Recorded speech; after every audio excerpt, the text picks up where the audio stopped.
Fala investidor, futuro investidor, beleza? Gustavo da Investir bem aqui. No vídeo de hoje eu quero falar sobre imposto de renda, como ele é cobrado em cada um das modalidades de investimentos. Então, se você quiser saber tudo sobre as taxas, sobre imposto de renda, só não vou falar como declarar na prática, mas vou te mostrar exatamente o que você vai ser cobrado e o que você vai ser exigido e tudo que acontece em cada uma das modalidades de investimentos. Então fica comigo até o final porque isso vai te clarear bastante coisa. Então, se você já gostou da ideia desse vídeo, se inscreve no canal, ativa o sininho para não perder os próximos vídeos. E aqui na descrição também está o link do meu e-book gratuito do meu Instagram, onde eu posto conteúdo de extrema qualidade sobre investimentos e finanças diariamente. O e-book gratuito ele é perfeito para qualquer investidor iniciante que deseja aprender mais sobre investimentos e começar a investir da maneira correta. Então vamos começar falando sobre os investimentos de renda fixa, Tesouro Direto, CDB, as debêntures normais. Esses aí seguem aquela regra da tabela de imposto regressivo. Vou deixar aí na tela para você.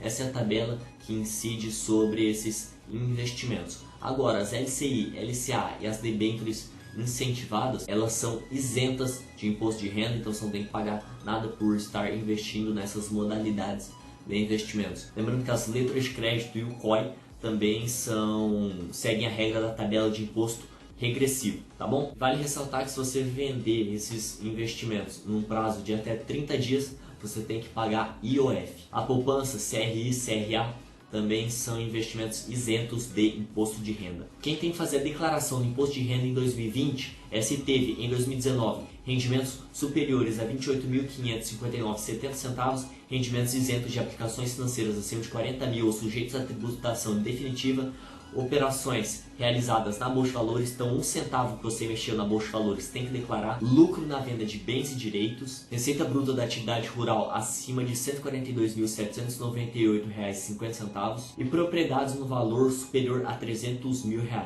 Então, em renda fixa, esses investimentos você tem que dar uma olhadinha se você tem que declarar ou não. E vale ressaltar que essa tabela regressiva nos investimentos em renda fixa são descontados diretamente na fonte, tá bom? Lembrando que alguns fundos de renda fixa eles são enquadrados nesse perfil de curto prazo, tá bom? Porque eles já trazem essa informação na nomenclatura do fundo.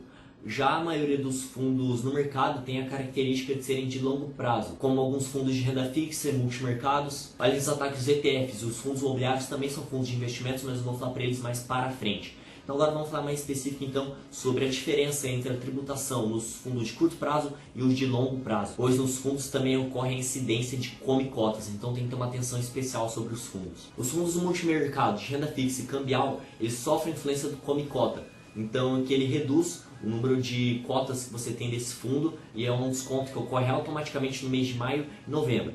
Se o fundo for de longo prazo, ou seja, os ativos vencem daqui a um ano ou mais, ocorre a tributação no valor de 15%. Se for de curto prazo, 20%, ou seja, os ativos vencem menos de um ano, a tributação será de 20%. Então o come-cotas ocorre nos meses de maio e novembro e ele vai incidir nos fundos de longo prazo em 15% sobre os rendimentos e nos fundos de curto prazo 20% sobre os rendimentos. Vamos dar um exemplo. Suponhamos que seus rendimentos num fundo de curto prazo tenha sido de R$50. Então o come-cotas ele vai diminuir o número de cotas que você tem proporcionalmente, tá bom? Proporcionalmente ao rendimento que você teve. Por exemplo, se for num fundo de longo prazo vai ser 15% sobre o rendimento e o come-cotas então vai descontar o número de cotas que você tem de acordo com 15% sobre seus rendimentos. E se for num fundo de curto prazo, se seus rendimentos serão tributados em 20% a cada 6 meses e o come-cotas vai descontar o tanto de cotas que forem necessárias para pagar esses 20% sobre seus rendimentos. E se você vender qualquer um desses tipos de fundo, vender suas cotas em período de até 30 dias, tem que pagar IOF também. Essas tributações que eu falei são relacionadas ao come-cotas, que ele vai comer as suas cotas conforme, vai diminuir então o número das suas cotas conforme essa porcentagem que eu falei. Lembrando que essa porcentagem é sobre os rendimentos, então o come-cotas vai ser reduzido conforme seus rendimentos. E quando você for resgatar esses fundos, você vai usar a tabela regressiva também, aí de acordo com o prazo que você deixou aplicado. E vale ressaltar que nos fundos de curto prazo, de até 180 dias é 22,5% e depois de 180 dias é 20%. Se você deixar 300 anos, mas for num fundo de renda fixa, vai ser 20% também. Num fundo de curto prazo, você nunca vai pagar menos de 20%. No longo prazo, é aquela tabela que eu já mostrei anteriormente, a tabela regressiva que pode chegar até 15%. Já os fundos de ações, eles não têm IOF e nem comicotas. Um fundo de ação é aquele que tem mais de 67% do seu portfólio composto por ações. Você, no fundo de ações, paga apenas 15% no resgate. Agora, num ETF, você vai pagar 15% sobre o lucro em operações swing trade, ou seja, que você não comprou e vendeu no mesmo dia. Se você comprar e vender no mesmo dia, é 20%, não tem isenção de 20 mil igual ações, tá? Teve lucro, tem que gerar DARF e pagar aí 20% se for day trade, 15% se for swing trade. Nos fundos imobiliários é 20% sobre o lucro e fim de conversa, não tem isenção também de 20k. Em ações, se você vender até 20 mil é isento, e se você vender mais de 20 mil é 15%.